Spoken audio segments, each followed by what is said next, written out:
Hello കൂട്ടുകാരെ, എന്താണ് വിശേഷം? അപ്പോൾ നിങ്ങൾ ഇതുപോലത്തെ ബൈക്കുകൾ നിങ്ങൾ എവിടെയെങ്കിലും കണ്ടിട്ടുണ്ടോ? യൂറോപ്പിലുള്ള ആൾക്കാരൊക്കെ കണ്ടു കാണും. ഇത് നമ്മുടെ നാട്ടിലില്ലാത്തൊരു സെറ്റപ്പാണ്. ഇവിടുത്തെ ഡ്രൈവിംഗ് സ്കൂളിലെ ബൈക്ക് ഇങ്ങനത്തെയാണ്.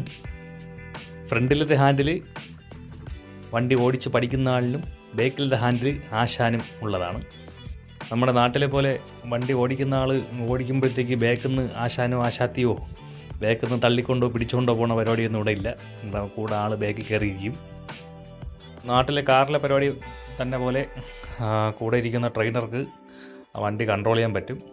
അപ്പോൾ എന്തായാലും അപകടങ്ങളൊന്നും സംഭവിക്കില്ല. ബാക്കിരിക്കുന്ന നമ്മുടെ ആശാൻ എങ്ങനെയെങ്കിലും അത് കൺട്രോൾ ചെയ്ത് ശരിയായിക്കോളും. അപ്പോൾ ഇവിടെ പഠിക്കാൻ വരുന്ന ആൾക്കാരൊക്കെ വീണ് കഴിഞ്ഞാലും ട്രെയിനർക്കൊക്കെ കംപ്ലൈൻ്റ് ആവും. അതുകൊണ്ടാണ് ഇങ്ങനെയുള്ള സെറ്റപ്പ്. അപ്പോൾ അവർ ഇവിടെ ഏറ്റവും കൂടുതൽ നോക്കുന്നത് സേഫ്റ്റിയാണ്.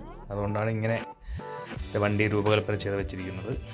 ഓക്കെ, ഇതൊരു പുതിയൊരു ഇൻഫർമേഷൻ, എനിക്കൊരു പുതിയ ഇൻഫർമേഷനാണ്. അതുകൊണ്ടാണ് ഞാൻ ഈ വീഡിയോ ഷെയർ ചെയ്യാമെന്ന് വിചാരിച്ചത്.